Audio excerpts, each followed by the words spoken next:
Bonjour, c'est la rentrée pour Mon Petit Strasbourg et on part sur un nouvel épisode plein de surprises et de découvertes. On commence par un patrimoine local 100% made in chez nous. Vous le verrez, c'est plutôt sympa. Tout de suite, rendez-vous vers un nouveau lieu alternatif à Strasbourg. Mais pour ça, on va faire un peu de vélo.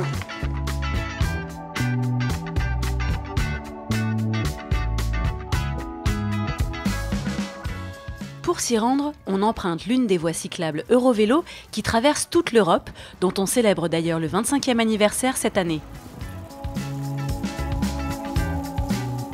Nous n'irons pas jusqu'à Bâle, puisque quelques coups de pédale suffisent pour rejoindre notre destination, une ancienne maison éclusière, fraîchement réhabilitée en un lieu hybride et engagé, qui a ouvert ses portes l'été dernier au bord du canal du Rhône au Rhin.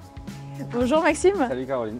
Alors on se trouve juste à côté du centre-ville de Strasbourg, au bord de l'eau, dans un nouveau lieu. On est où? Ouais, on est à Loré 85. C'est un lieu de vie, mais aussi bar, resto, café, avec programmation culturelle et jardin pédagogique. On visite? Et ben, je vais te montrer ça. Allez. C'est à l'arrière de la maison que l'on découvre une vraie mini-ferme urbaine. On y retrouve 2 ruches, une serre en construction, un poulailler et un potager où vient s'approvisionner quotidiennement le restaurant de Loré 85. Il y a des courges, il y a des capucines. Il y a des courges, il y a des courgettes, il y a des tomates, il y a des aromates, des fleurs, des fraises.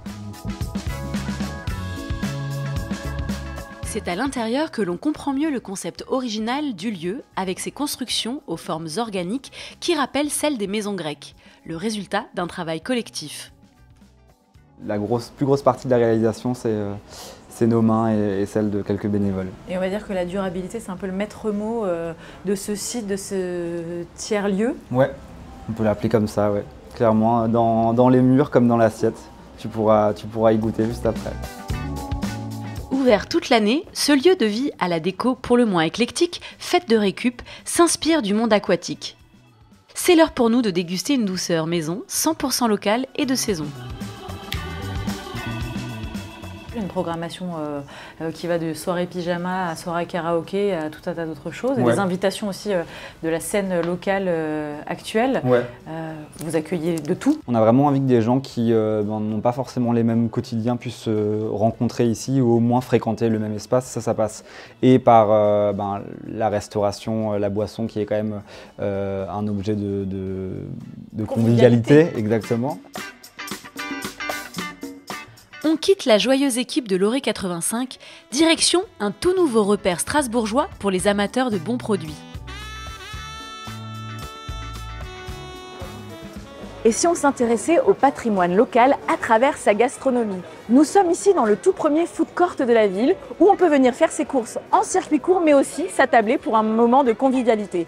Une halle gourmande qui met à l'honneur le terroir alsacien. Et en matière de terroir, je vous invite dans les coulisses d'une institution strasbourgeoise.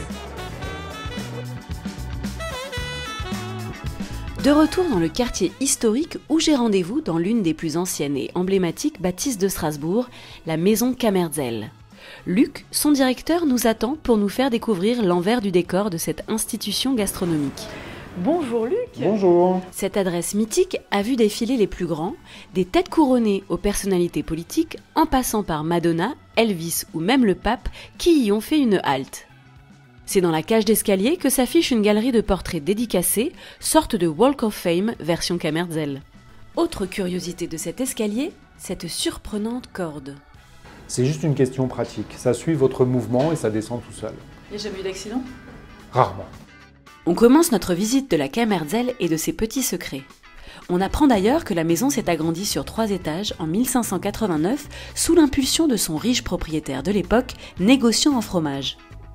Ici, la salle des vignerons rend hommage aux viticulteurs alsaciens qui ont longtemps été propriétaires de la maison Kamerzel. On a gardé cette tradition, je ne travaille qu'avec ces 5 vignerons alsaciens et ces 5 vignerons alsaciens qui viennent régulièrement manger veulent systématiquement, évidemment, manger dans cette salle sous l'œil de leur grand-père ou grand-mère respectifs. Le bâtiment fait effectivement la célébrité de ce site, mais pas seulement, je crois que dans l'assiette surtout, il y a de très belles choses à découvrir. Tout à fait. Et on a la chance d'avoir Hubert Lépine, qui est le digne successeur de Guy Pierre Baumann, l'inventeur de la choucroute au poisson. D'ailleurs, si tu veux, je t'emmène tout de suite. j'enfile mon tablier pour rejoindre le chef qui m'attend pour la préparation de cette recette, devenue le plat signature de la maison, dont on vient de fêter les 50 ans. Salut Hubert. Bonjour Caroline. Alors petite question, vous en servez combien à la maison Camerzel de choucroute aux 3 poissons par jour? Allez, une moyenne de 300 environ par jour. 300? Ouais. Rien que ça? Ouais, 300, Ouais. 300 Il faut choucroutes, aller c'est pas vite, mal. il ne faut pas se louper, Ouais. il faut reproduire tout le temps et surtout la recette ne doit pas être écorchée et on doit la respecter de A à On Z. doit la quoi. respecter. C'est pour alléger la version originale de la choucroute à base de charcuterie que son créateur, Guy-Pierre Baumann, a revisité la recette en proposant une version d'été réalisée à base de poisson à déguster toute l'année. Allez, je me lance sous le regard du chef et j'ai la pression. On prépare d'abord la sauce à base d'échalotes, de vinaigre d'alcool et de crème. Du laurier et du thym pour relever tout ça et on laisse réduire.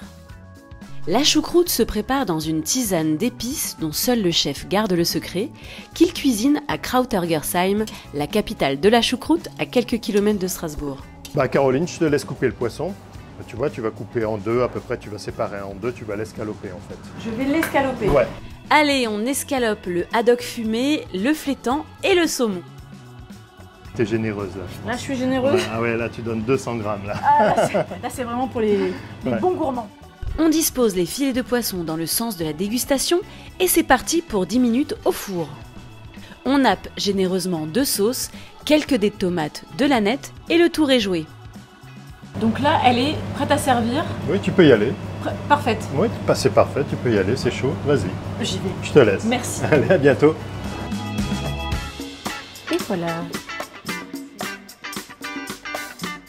Après avoir découvert les secrets de cette institution strasbourgeoise, je vous propose de prendre un peu de hauteur et de s'y attarder encore un petit peu, mais cette fois-ci vue du ciel.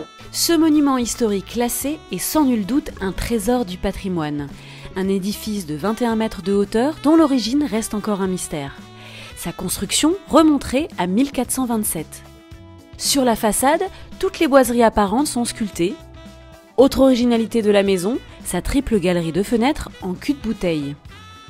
Je vous laisse profiter encore un peu de ce chef-d'œuvre et de sa façade chérie des amoureux de la ville. Et nous, on se retrouve très bientôt pour un nouvel épisode de Mon Petit Strasbourg.